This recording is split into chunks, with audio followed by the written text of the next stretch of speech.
tal? Buenos días. Arrancó la campaña electoral con esa sensación de déjà vu apenas 2 meses después de la última pegada de carteles, aunque también es verdad que lo de pegar carteles cada vez se estila menos y los partidos buscan formas imaginativas de llegar al electorado, que deberá decidir entre cambio y continuidad, y donde los pactos postelectorales van a dominar buena parte de los discursos de uno y otro lado. Prepárense porque nos quedan por delante 15 días de debate constante. Vamos a ganar las elecciones el 23 de julio. Para termos un gobierno progresista en España. Gracias por los servicios prestados, se acabó. Nosotros vamos a intentar construir esa alternativa. Vuelta a las urnas, esta vez para escoger a los representantes al Congreso de los Diputados y al Senado. Y por primera vez en pleno verano, lo que puede llevar a cabo cambios respecto a las vacaciones. El voto por correo ha tenido un llamamiento masivo y nunca tantos han estado pendientes de si les tocaba en una mesa electoral para poder planificar sus vacaciones. La campaña de los partidos se tendrá que adaptar a otras circunstancias, las altas temperaturas, que está obligándoles a buscar alternativas a los tradicionales mítines. Y otra variable importante, la participación. ¿Quién acusará más que las elecciones se celebren en medio de las vacaciones? Bueno, pues la respuesta en 15 días. Y los venezolanos siguen sumidos en una profunda crisis económica que hace que les falte incluso lo que más abunda en su país. Con la segunda mayor reserva de petróleo del mundo, los ciudadanos tienen que hacer colas interminables para obtener combustible. Eso donde lo consiguen, porque en estados como el de Zulia llevan ya una semana sin nada de gasolina. Esta situación es el entorno ideal para los contrabandistas que se están haciendo de oro vendiendo carburante. Vamos a hablar de este asunto y de los porqués. Y vean la angustia de esta mujer en Zaragoza, atrapada en el techo de su vehículo tras ser sorprendida por la tromba de agua que cayó ayer sobre la ciudad. La cantidad de agua recogida no es que sea muy alta en su conjunto, el problema fue que cayó todo de golpe, dando lugar a situaciones similares en la capital aragonesa. Veremos los destrozos e inundaciones que provocó la tromba y los sustos que se llevaron muchas personas sorprendidas por el aguacero. Por suerte no hubo víctimas y esa mujer, por cierto, también pudo ser rescatada. Una noticia que nos alivia para empezar. La tensión disminuye en torno a la central nuclear de Zaporilla. El jefe del espionaje ucraniano asegura que las probabilidades de un sabotaje ruso en la planta nuclear son menores, aunque tampoco especifica por qué. Mientras, en Lviv finalizan las labores de desescombro del edificio que Rusia acabó este jueves. Las víctimas mortales se elevan a 10. Los servicios de rescate sacan a un superviviente de entre las ruinas del edificio residencial bombardeado este jueves en Lviv. El ataque ruso se salda con 10 fallecidos y casi 50 heridos tras finalizar las labores de desescombro. Lo que está pasando es una tragedia para toda la nación. El Estado vecino está destruyendo Ucrania, nuestras propiedades, nuestras tierras. ¿Por qué hacen esto?, se pregunta Irina. Los vecinos asisten atónitos y todavía con el miedo en el cuerpo a los trabajos de limpieza. Dicen que bombardean objetivos militares, pero atacaron casas pacíficas. La gente estaba durmiendo, afirma indignada Vira. 1 millar de ellos no podrá volver a sus viviendas. El impacto de los 2 misiles rusos dejó inhabitables 60 apartamentos. 50 automóviles resultaron también dañados. Creo en la victoria, que los socios de Ucrania nos ayuden. Nuestros muchachos lo superarán todo. Muchachos, militares ucranianos que siguen avanzando en la contraofensiva. En Bakhmut continúan recuperando terreno. Avanzamos poco a poco con nuestros obuses y unidades de artillería. Los wagnerianos se han ido de aquí. Con la ayuda de Dios les echaremos a todos de nuestras tierras, confía este comandante. Como muestra de ello, Ucrania difunde estas imágenes donde se aprecia cómo sus tropas liquidan a varias unidades rusas cerca de Bakhmut. Mientras, el miedo a un posible sabotaje ruso en la central nuclear de Zaporilla decrece. La amenaza está disminuyendo, asegura el jefe de espionaje militar de Ucrania, sin dar más detalles. Eso sí, Kirilo Budanov advierte, mientras la planta siga ocupada por Rusia, esa amenaza siempre puede volver. Ahí tienen al presidente ucraniano, Zelensky, que ha viajado a Turquía para tratar con su homólogo turco el acuerdo para exportar grano. La validez de este acuerdo termina dentro de 10 días y Rusia sigue negándose a prorrogarlo. Antes el presidente ucraniano visitó Bulgaria y Chequia. La seguridad y la cumbre de la OTAN de la próxima semana, donde Zelensky pedirá una vez más el acceso de su país a la alianza, han monopolizado las conversaciones entre los dirigentes. Y una declaración sorpresa, la del presidente de Bielorrusia, afirmando que ha llegado el momento de negociar la paz con Ucrania. Lukashenko, peón de Putin en este país, dice que ambas partes deben sentarse a negociar sin condiciones previas y se ofrece para mediar.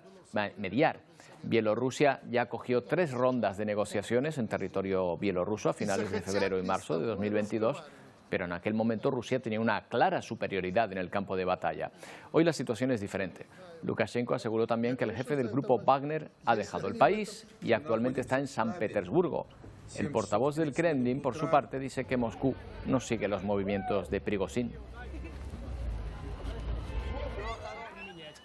Y mientras circulan esos rumores de la vuelta de Prigozhin a Rusia, la televisión estatal mostraba este jueves imágenes de una redada en la mansión del jefe de los mercenarios en San Petersburgo. La policía ha encontrado en su residencia cajas llenas de dinero, lingotes de oro, armas, una colección de pelucas y hasta un helicóptero, en lo que parece una campaña de desacreditación del jefe de los mercenarios rusos. Sigue la tensión entre Palestina e Israel tras la última operación militar que se produjo en el territorio ocupado de Jenin. Un palestino ha matado a disparos a un israelí cerca de un asentamiento en Cisjordania. Las fuerzas de defensa de Israel informaron de que habían detenido un coche para inspeccionarlo, pero el conductor les disparó y huyó. Acto seguido fue neutralizado. Este ataque se produce horas después de que el ejército israelí se retirara de Jenin. Mientras las fuerzas israelíes dispararon con más de 15 proyectiles en el sur del Líbano en respuesta al lanzamiento de otros 2 misiles. Como represalia, las fuerzas israelíes atacaron varias localidades. Hasta ahora las autoridades de Israel han determinado que los artefactos libaneses fueron disparados de forma intencionada. Ningún grupo se ha atribuido en todo caso el disparo de esos proyectiles. La muerte de un tunecino durante un altercado con migrantes ha desencadenado una explosión de violencia en la ciudad portuaria de Sfax, en Túnez. En las últimas noches, decenas de migrantes subsaharianos han sido atacados, en algunos casos expulsados de la ciudad por residentes que exigen su expulsión inmediata del país. Este brote de violencia deja decenas de heridos, ha obligado al gobierno a desplegar refuerzos policiales. La situación además se produce en un contexto de fuertes tensiones sociales en la ciudad, donde existe una gran presión migratoria y muchas dificultades económicas. En Florida, en Estados Unidos, los empresarios alertan de la falta de mano de obra en todos los sectores, especialmente en la agricultura, y advierten de que muchas cosechas se van a perder porque no encuentran trabajadores para el campo. Señalan que detrás de este problema están las nuevas leyes migratorias impuestas por el gobierno de Ron DeSantis. José Delgado ha trabajado por más de 2 décadas en campos agrícolas de Florida. En los últimos 2 meses ha visto cómo algunos de sus compañeros de labores desaparecieron de su trabajo. Bueno, respecto de esta ley que nos afecta a todo el inmigrante. Las leyes migratorias que entraron en vigencia el 1 de julio penalizan a obreros y empleadores que no cumplen con los requisitos para trabajar de manera legal en Estados Unidos. Los campesinos temen ser deportados de un día para otro por haber trabajado durante años. Somos inmigrantes como él es inmigrante, de padres inmigrantes que llegaron antes, pero porque él nació aquí, piensa las cosas diferentes. Empresarios activistas consideran que la ley amenaza a la economía local y que su impacto podría extenderse hasta el suministro de productos en gran parte de Estados Unidos. El estado de la Florida se va a quedar sin trabajadores esenciales. Al ver los campos vacíos y el impacto económico de la legislación, algunos republicanos que apoyaron las medidas ahora piden a quienes huyen de Florida que no abandonen los campos. Esta semana les hemos venido contando el grito de auxilio de Haití para luchar contra el hambre y la violencia de las bandas armadas. Pues bien, ya hay un conato de respaldo internacional. Es necesario una respuesta positiva a la persistente solicitud del primer ministro haitiano, Ariel Henry, y de su gobierno Un apoyo como el expresado por el país vecino, República Dominicana. Los Estados miembros del Consejo de Seguridad de la ONU defienden enviar una fuerza internacional que trabaje junto a la Policía Nacional. Algunos países han manifestado su disposición a participar en esa fuerza, pero por el momento no hay ningún voluntario para dirigir una operación de este tipo en un país escaldado también por múltiples intervenciones extranjeras.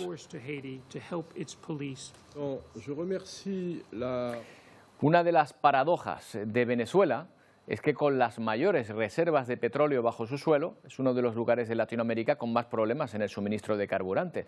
En el estado de Zulia, concretamente, en la frontera con Colombia, hay lugares en los que llevan hasta 6 semanas sin gasolina, un entorno ideal para que surja el contrabando de combustible.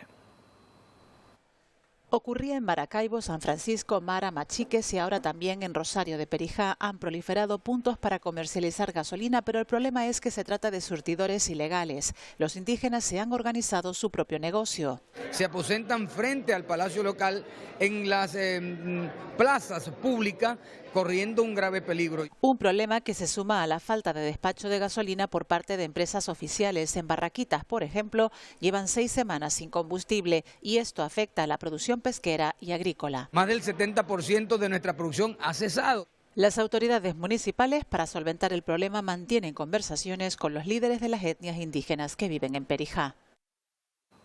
José Enrique León Viedma es exdirectivo de PDVSA, actualmente doctorando en la Universidad de La Laguna. ¿Qué tal, José Enrique? Buenos días. Hola, Roberto, ¿cómo estás? Buenos días. Bueno, ¿es normal que un país con las mayores reservas de petróleo no tenga combustible para sus ciudadanos? No, efectivamente no es normal. No solamente con las grandes reservas que tiene, sino también que llegó a ser el país con más capacidad de refinación. No solamente en la región, sino también a nivel mundial. Llegamos a tener en los años 90 alrededor de 8 plantas de refinación. Hasta en Europa, en Alemania, pues se llegaron a tener plantas de refinación.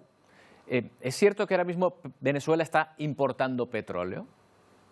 ¿O combustible, por lo menos? Sí, evidentemente para refinar, por ejemplo, en el centro de refinación Paraguaná, uno de los más grandes del país, tiene una capacidad de 450.000 barriles diarios, debe tener ahora una producción de 25.000. Y el parque automotor, en cifras a principios de siglo, consumía 250.000 diarios. Entonces, al producir o refinar 50.000, pues evidentemente hay un hueco importante.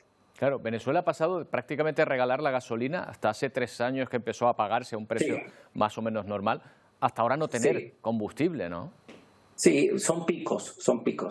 Como no tiene la capacidad y la garantía de refinación, que ha hecho enviar barriles de petróleo y recibe gasolina.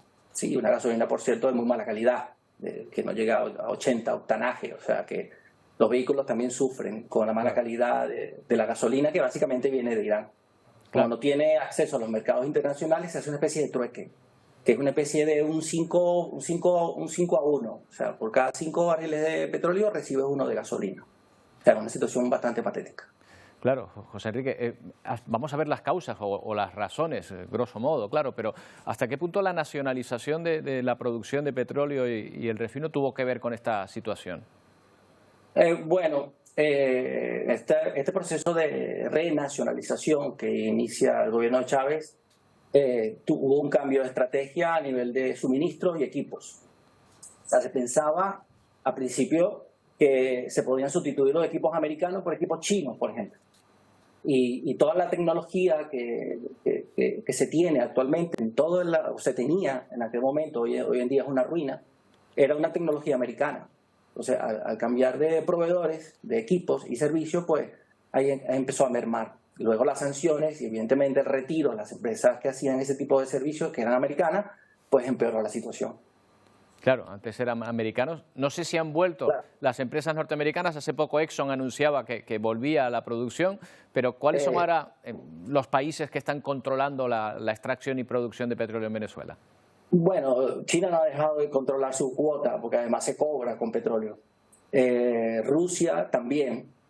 Y evidentemente que con la licencia que se le acaba de dar a Chevron, Chevron tiene una producción de cerca de 150.000 barriles, pero es como un llave en mano. O sea, Chevron llega, pone los equipos, alquila lo que puede, recupera los pozos marginales que saben que han sido clausurados por falta de mantenimiento o por falta de equipo y saca lo que, digamos, extrae su cuota. Pero es muy, muy, muy puntual. Y por supuesto en los campos más ricos, sobre todo en la parte oriental del país.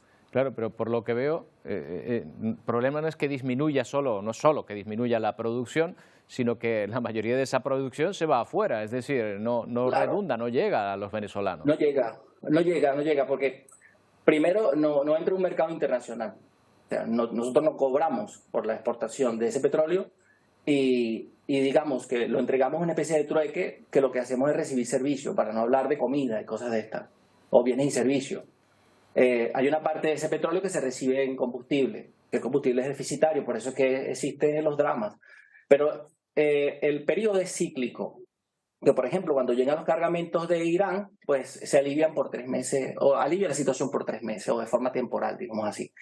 Pero cuando dejan por cualquier motivo de recibir esos buques, pues ahí comienzan digamos, los gravísimos problemas que hoy en día vemos, de que hay zonas en el país, por ejemplo las zonas occidentales, las zonas andinas sobre todo, son las que sufren, porque más o menos la distribución también se hace a conveniencia. O sea, la poca refinación o la poca importación que hacemos de gasolina, pues se distribuyen en zonas puntuales, básicamente en las grandes capitales del país. Bueno, pues José Enrique, mal pinta la cosa, porque claro, ahí hay estados que llevan 6 semanas sin combustible prácticamente. Sí, puede ser más inclusive, claro. Puede ser mucho más. Y entonces eso se presta para que aquellas personas que tengan acceso a ese combustible, pues lo almacenan, lo revenden hasta $5 el litro, cuando está a precio de 0,50 centavos de dólar por litro, y hacen una especie de negocio de la crisis. Sí, lo que se llama contrabando, básicamente. Sí, en fin. Sí, contrabando. Anteriormente se llevaba mucho a Colombia cuando era prácticamente regalada, y por ahí se perdían alrededor de 200.000 barriles también. Luego con el establecimiento de precio a partir del año 2020, en donde clasifican la subsidiada y la no subsidiada, se puso cara, por decirlo así, un país en donde el salario mínimo ronda los $6 al mes, te ponen un litro de gasolina internacional a 0,50 o te ponen un litro de gasolina subsidiada a 0,25 $, evidentemente, ¿cómo hace la gente? Claro, Entonces, no llega. En fin, José Enrique, nos lo ha explicado clarito. Muchas gracias. Un gusto gracias saludarle. a ti, siempre a la orden. Muchas gracias, Roberto. Bueno, pues seguimos en ese continente con las rutas de la droga que llegan a Estados Unidos. Rutas que son cambiantes, se adaptan a los controles y son un gran despliegue, obligan a un gran despliegue de medios por parte de los cárteles. La costa de Ecuador se ha convertido en los últimos tiempos en el inicio de un viaje que se realiza en gran medida a través del océano. En Ecuador, 8 de cada 10 toneladas decomisadas iban a ser trasladadas por vía marítima. Una vez que la cocaína ingresa desde Colombia por vía terrestre hasta Ecuador, la sustancia es trasladada en carros con doble fondo hasta las costas de Esmeraldas, Manabí y Santa Elena. Desde ahí salen las lanchas rápidas o semisumergibles, bordean por la parte superior de las Islas Galápagos, pero los narcos necesitan reabastecerse de combustible. Lo hacen en alta mar frente a las costas de El Salvador. Luego continúan el trayecto hasta México, donde hunden la embarcación y trasladan por vía terrestre la cocaína hasta Estados Unidos.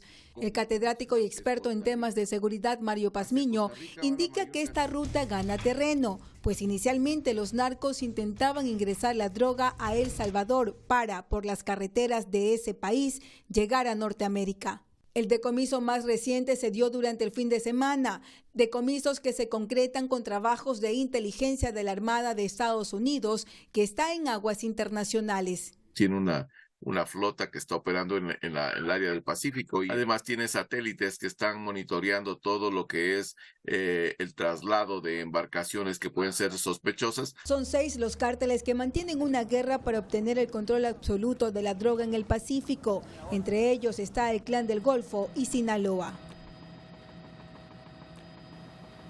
Bueno, pues estas son precisamente imágenes de una persecución policial en las costas del Pacífico mexicano, donde la Armada se ha incautado de más de 2 toneladas de cocaína. Pese al éxito del operativo, los tripulantes de las 3 embarcaciones consiguieron darse a la fuga. Este tipo de operaciones en el mar, como hemos visto, están siendo cada vez más habituales, señalando las nuevas rutas que están tomando los cárteles de la droga para exportar su producto.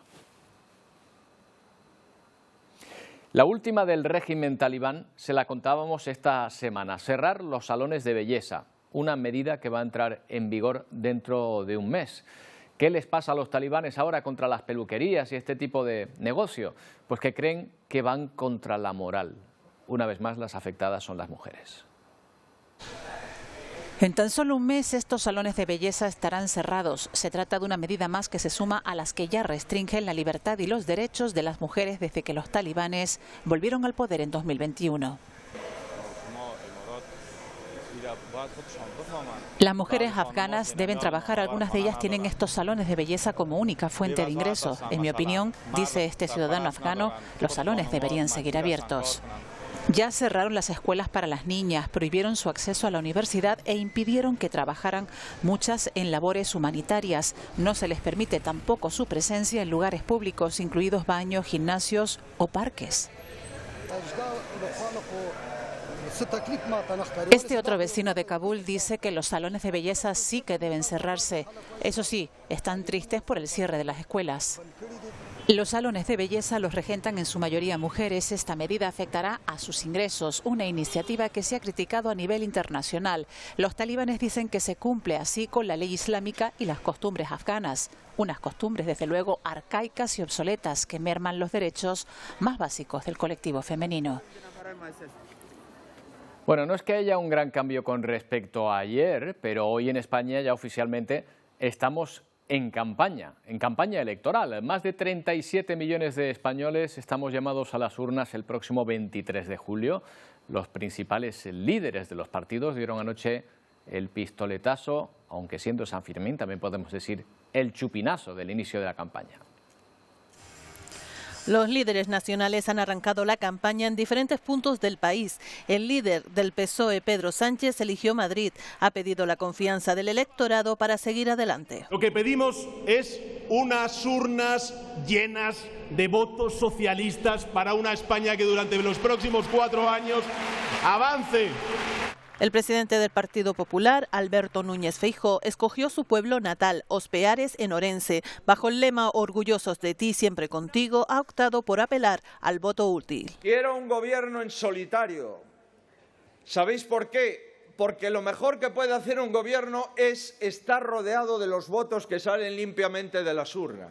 También ha elegido su pueblo natal, la líder de Sumar, Yolanda Díaz. En La Coruña, Galicia, se ha comprometido a ir a por más para mejorar la vida de la gente. Votar a Sumar vale doble. Vale para ter a forteza de gañar dereitos, pero vale para termos un goberno progresista.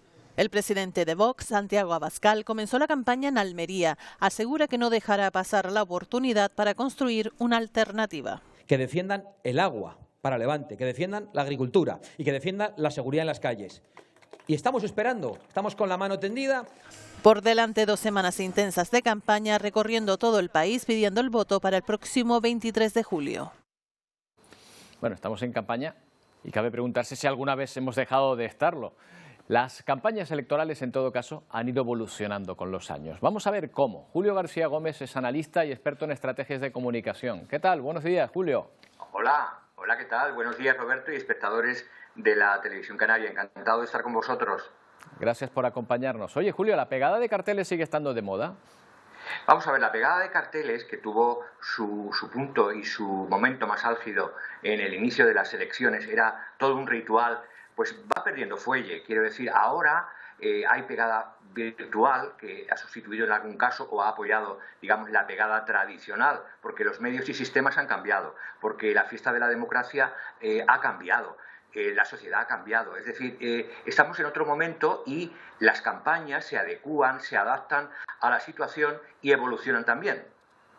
Viendo los carteles, lo que tienen claro los partidos es que han de asociarse a un color. Nos falta el amarillo para jugar al parchís. Efectivamente, habrá que buscar a alguien para el amarillo, jugando a los colores, la colorimetría. Esto es lo que los expertos en comunicación asociamos con los colores para que visualmente en una campaña que se haga en cartelería, que se haga en radio o que se haga en televisión, se asocie siempre a un color y también, si es posible, a una imagen, a una mirada, al rostro, a cómo miran hacia arriba. Ha habido campañas en épocas anteriores que todos miraban al cielo como si viniera el maná.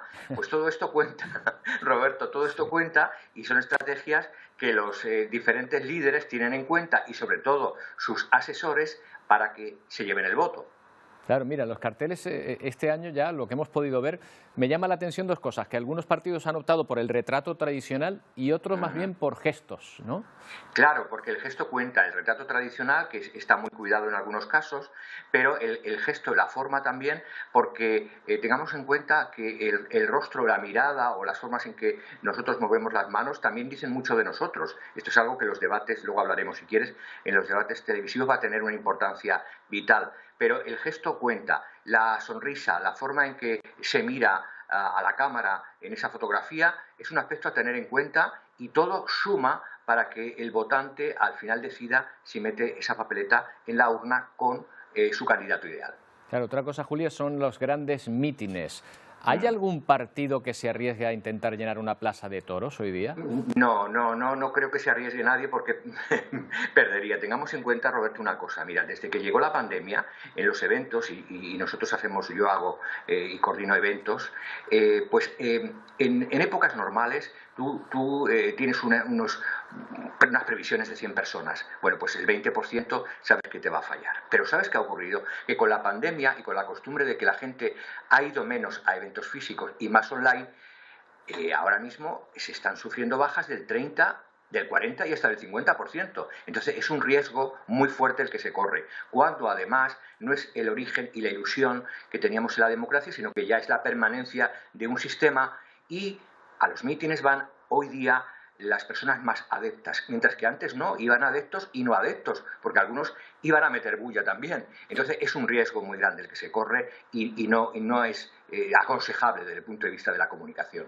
Claro, ¿cómo crees que va a influir el verano en los actos de campaña?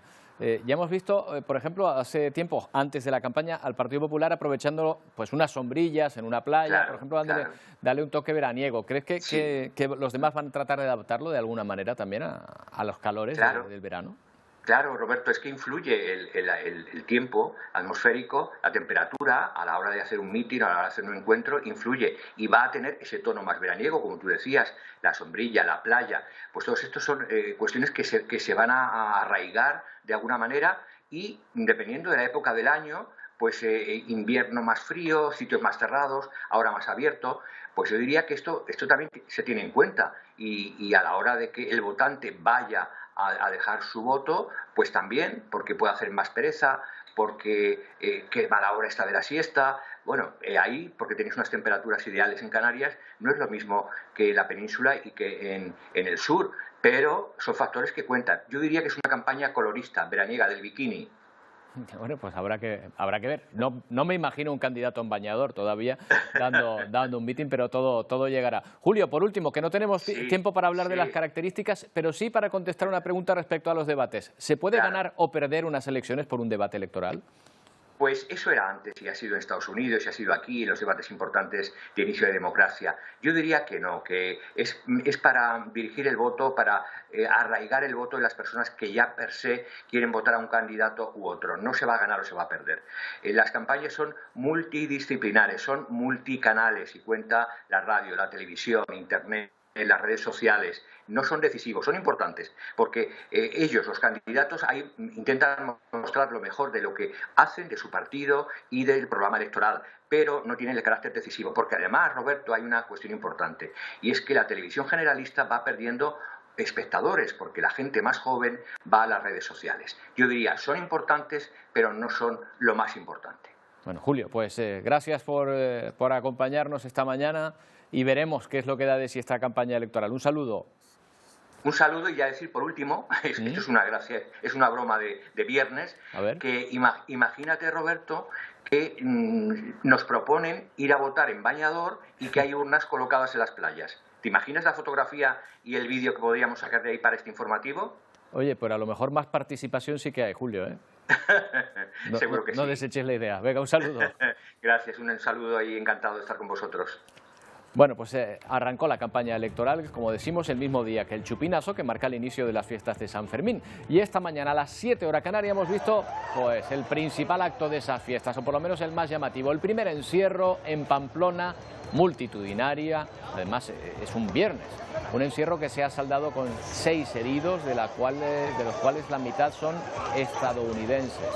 Ninguno grave, en cualquier caso. Todos atendidos por golpes y no por heridas. Con estas imágenes hacemos una pausa, volvemos enseguida.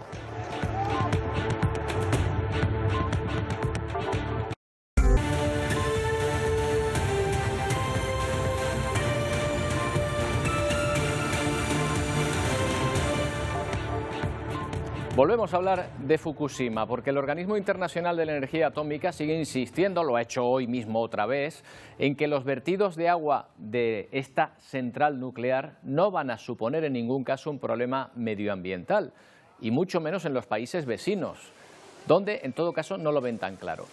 Un ejemplo lo tenemos en este mercado de pescado en Seúl, y lo que están haciendo estas personas, coger un ejemplar de marisco, aunque también lo hacen de peces, ahí lo ven, y con una máquina confirman que no tiene radiación. Y todo esto antes de verter ni un solo litro de agua de Fukushima al mar, porque los vertidos no se han producido. Los surcoreanos explican que lo llevan haciendo desde 2014, que por ahora las presiones de sus clientes han pasado a hacerlo 3 veces por semana, de 3 veces por semana a 5. Probablemente cuando se produzcan los vertidos, probablemente se tengan que hacer muchas más veces o la venta de mariscos se resienta. Esto es lo que temen allí en Corea del Sur. Bueno, esto es Panamá. Miles de especies han aparecido muertas a orillas del río Juan Díaz por un derrame de combustible, según las autoridades por la rotura de una tubería. Efectivos de medio ambiente tratan de ponerle fin porque temen que el carburante llegue al Océano Pacífico provocando otro desastre ecológico más.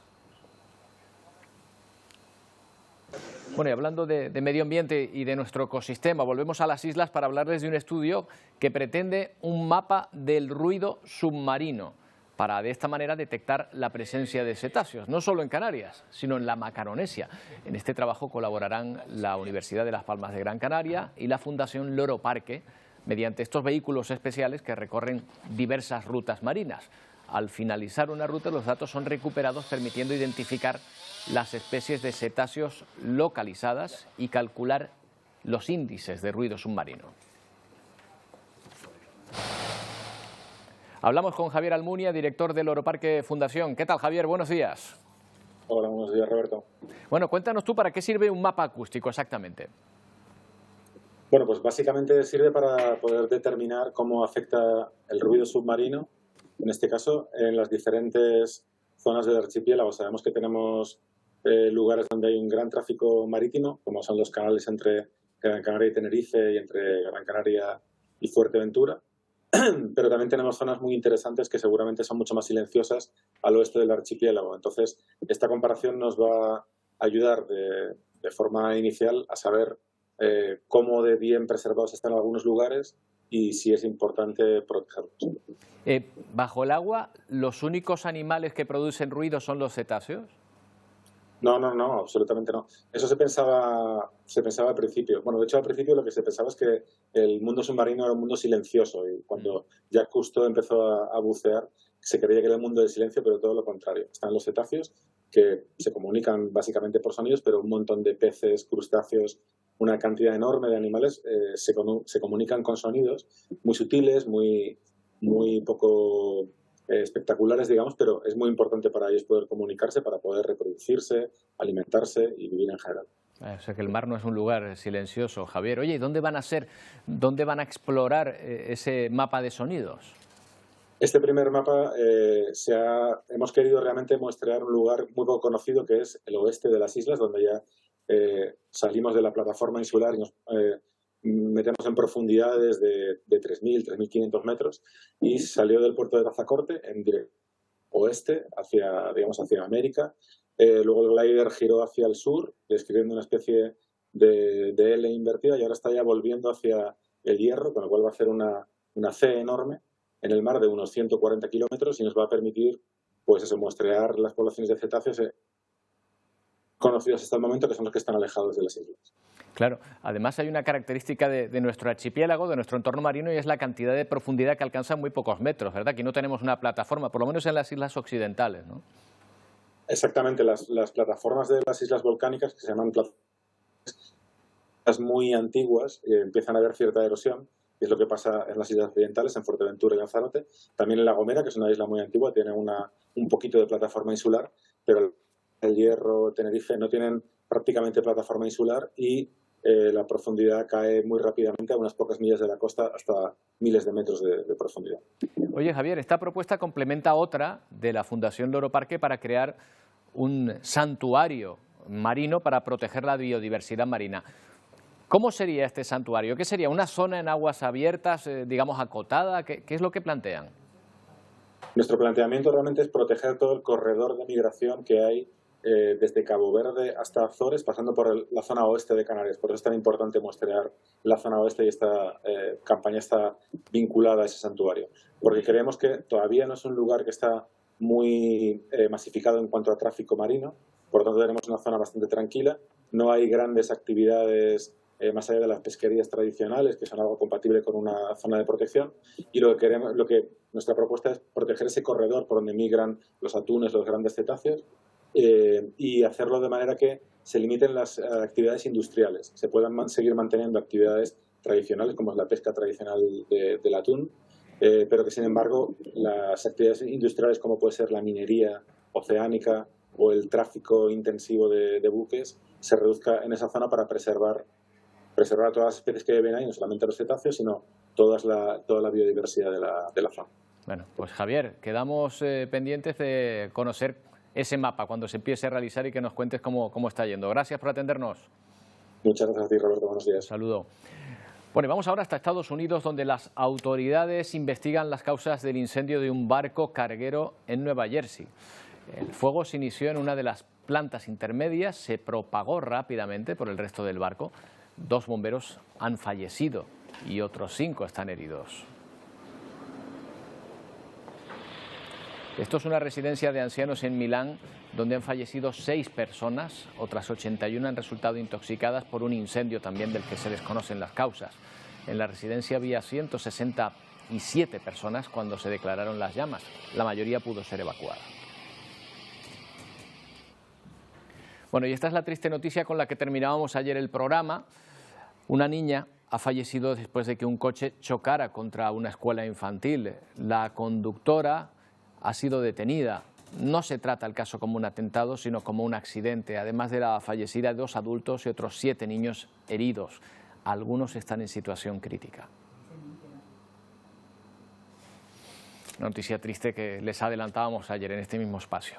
Bueno, y es momento ahora de fijarnos en la información meteorológica, pero con la mirada puesta, Emilia, ¿qué tal? Buenos días. Buenos días, Roberto. En Zaragoza, donde ayer se llevaron un susto de los gordos, ¿eh? ¿Qué pasó ayer en Zaragoza, verdad? Buenos días, Roberto. Bueno, el caso es que pasó de todo y podía haber pasado más. Pasaron también milagros, porque con las imágenes que vamos a ver a continuación te vas a dar cuenta lo cerquita que estuvieron algunas personas de perder la vida. Mira, una supercélula, una tormenta. Una de las imágenes es esta que estamos viendo, es una rambla, un barrio que se llama Parque Venecia. Esa mujer encima de su propio coche, al ver que toda esa agua se le venía encima, pues ahí en ese lugar se mantiene 1 hora pensando que el coche en cualquier momento se lo va a llevar evidentemente la corriente, porque la fuerza de la corriente es impresionante. Afortunadamente llegan los bomberos al cabo de 1 hora, ya cuando ya prácticamente no tenía fuerzas y las esperanzas perdidas, y la consiguen rescatar. Desde luego son imágenes muy impactantes. Una supercélula es una tormenta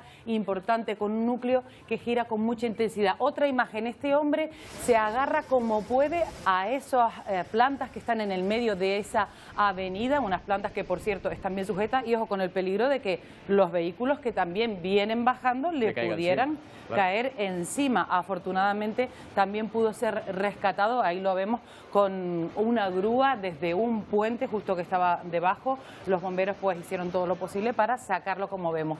Este otro hombre subido literalmente en un árbol. A ver, parece que la corriente ahí también era intensa. Hay otro señor al lado, ahí lo vemos, que está aguantándose también en un coche. Ambos fueron rescatados por los bomberos. Tuvieron que activarse unidades de bomberos, pero también no solo terrestres, acuáticas incluso. La verdad es que lo que sucedió ayer por la tarde... Pero tiene mérito subir a ese árbol también, ¿eh? Porque, hombre, y aguantar, porque eso fue una hora. No cayeron demasiado, 54 litros en muy poco tiempo, pero cierto es que cayeron con una intensidad torrencial. Fíjate, en una chica, ahora vamos a ver alguna imagen que tenemos un poquito más adelante, se cae desde ese coche, la vemos, salta, la vemos por aquí corriendo, él se baja también, va detrás de ella, el que está grabando no da crédito, lo que dice es, ¿pero dónde va esa chica? ¿Pero dónde va esa chica? Claro. Bueno, pues afortunadamente él consigue sacarla agarrándola de un brazo. Por eso te digo que son imágenes prácticamente milagrosas las que hemos visto. Y hay más, incluso alguna señora mayor que pues aguantó también el coche apoyada en esa farola dentro de ese vehículo, y entre el ocupante que la llevaba y los bomberos pues consiguieron sacarla, pobre mujer, una señora bastante mayor. Oye, con por una suerte cuerda. No ha habido víctimas, ¿no? Es lo que te digo, Roberto, ha habido de agua, ¿no? 2 heridos, efectivamente ha habido 2 heridos, pero sí es verdad que las imágenes podían haber sido, haber tenido consecuencias más trágicas. No sé si tenemos una última imagen también para verla, porque en Victoria la supercélula, esta supertormenta, lo que provocó fue esta imagen. La Virgen Blanca hizo honor a su nombre y tiñó todo de blanco en Victoria, en el centro de la plaza, con granizo que superó los 10 centímetros, en torno a los 10 centímetros, y que causó muchísimos daños, no solo en el mobiliario urbano, también en los vehículos. Y afortunadamente tampoco, Roberto, cogió a nadie por la calle. Lo que hoy podemos celebrar es que no haya habido que lamentar daños personales más importantes. Bueno, pues ha habido suerte. Ahí vemos el tamaño del granizo, es impresionante. Si eso cae en la cabeza hace daño. Oye, Emilia, y también estamos viendo cómo hay actividad volcánica en determinados lugares del mundo, ¿eh? Bueno, pues sí, porque durante las últimas horas los volcanes no han parado. El anillo de fuego está, como su nombre indica, que arde, ¿no? Echando Mira, fuego. este es, por ejemplo, en Nicaragua. Se trata del volcán San Cristóbal. En las últimas horas ha entrado en erupción. La población está muy pendiente de lo que suceda, porque desde luego que la pluma eruptiva, la pluma de cenizas es bastante grande. Pero también tenemos el volcán Semeru en Indonesia, en Java Oriental, que lo que ha provocado es otro de los peligros volcánicos, un lahar. Un lahar es cuando la lluvia y la ceniza se junta y hace ese corrimiento, una especie de flash flood, que lo hemos comentado aquí en alguna otra ocasión. Y pendientes estábamos también de otro volcán, el de Perú, Ubina concretamente, es este que estamos viendo, que ya alcanza un radio de acción de más de 2 kilómetros. La población ya se está preparando para ser evacuada. La emergencia ya ha pasado de nivel amarillo a nivel naranja, y ahora mismo están muy pendientes de cómo evolucionen las próximas horas allí en Perú, donde por cierto hay 12 volcanes activos. Bueno, es viernes, Emilia, ¿qué me recomiendas para el fin de semana? Bueno, pues el fin de semana nosotros aquí en el archipiélago lo tenemos bastante tranquilito para lo que viene la semana que viene, la verdad. Mira, tenemos cielos bastante despejados hasta ahora, con nubosidad de evolución en puntos de Tenerife, en el nordeste, mitad norte de Gran Canaria, más bien en el extremo norte. Fuerteventura prácticamente ni se ve, lo tenemos ahí en la imagen. Son nubes bajas, alguna gotita puede estar dejando, pero por la condensación de la humedad, simplemente con temperaturas bastante agradables por debajo de los 30 grados. ¿Qué cabe esperar para las próximas horas? Las próximas horas lo que nos va a traer en el archipiélago va a ser una situación muy similar a la que tenemos hoy. Pero ojo, porque en la península tenemos un potente anticiclón en el norte de África, que lo que va a hacer que esa masa de aire cálido que vemos ahí en tonos lilas y fucsia se extienda a la península. Mira, se está poniendo lila, sí, ¿verdad? Se pone lila a partir del domingo. Este fin de semana ya hay avisos de la Agencia Estatal de Meteorología muy importantes, porque la ola de calor, ya veremos si es ola de calor porque dura lo suficiente, pero sí es verdad que se espera que superen las temperaturas que tuvimos la semana pasada en la península. Así que todos aquellos que se vayan de vacaciones, pues prepárense, porque apenas les va a hacer falta ropa o refrescarse sobre todo. Van a necesitar un temperaturas por encima de los 44 grados en muchos puntos. Bien, en el archipiélago vamos a seguir de momento con vientos alisios flojitos y con temperaturas bastante más suaves, pero esa ola de calor nos va a afectar de cara a la semana que viene, aproximadamente el martes. Para mañana sábado, pues poca nubosidad, la mayor parte de ella de tipo bajo y sobre todo en el norte de la isla de La Palma. Nubes de ebullición podrían generarse también en puntos del interior porque el viento no es muy fuerte, localmente en algunos puntos sí, pero en general no. Del nordeste temperaturas en torno a los 29 grados y situación marítima estable. El domingo, pues el domingo tal vez cielos bastante más despejados también, ya viene acercándose algo de esa masa un poquito más cálida, ya las temperaturas podrían subir un pelín más y el viento de momento también sigue soplando con poca intensidad, así que se podrían generar nubes de ebullición. Eso el domingo. De cara al lunes se notará ya el incremento en las temperaturas, el martes también y el miércoles aún más. Así que es lo que nos espera, disfrutar el fin de semanita y abanicarnos la semana que viene. Ese calor efectivamente de la península que parece que nos va a llegar un poco. Bueno, eso no le va a fastidiar a nadie, alguna persona con suerte que se va a ver a Rosalía, ¿verdad, Emilia? Me imagino que no fastidiará a nadie. Eso no va a ser, un problema, ¿no? Bueno, que lo disfruten. Que disfruten el fin de semana, que vamos a terminar con fotografías personales e inéditas del músico Paul McCartney, mientras la Beatlemanía se disparaba en los años 60 del siglo pasado. Fotos que se han expuesto en la Galería Nacional de Londres, más de 250 del archivo del propio McCartney, que ni siquiera su equipo había visto en décadas. Con estas imágenes les dejamos, volvemos el lunes a partir de las 11 en una nueva edición de Atlántico Noticias. ¡Feliz fin de semana!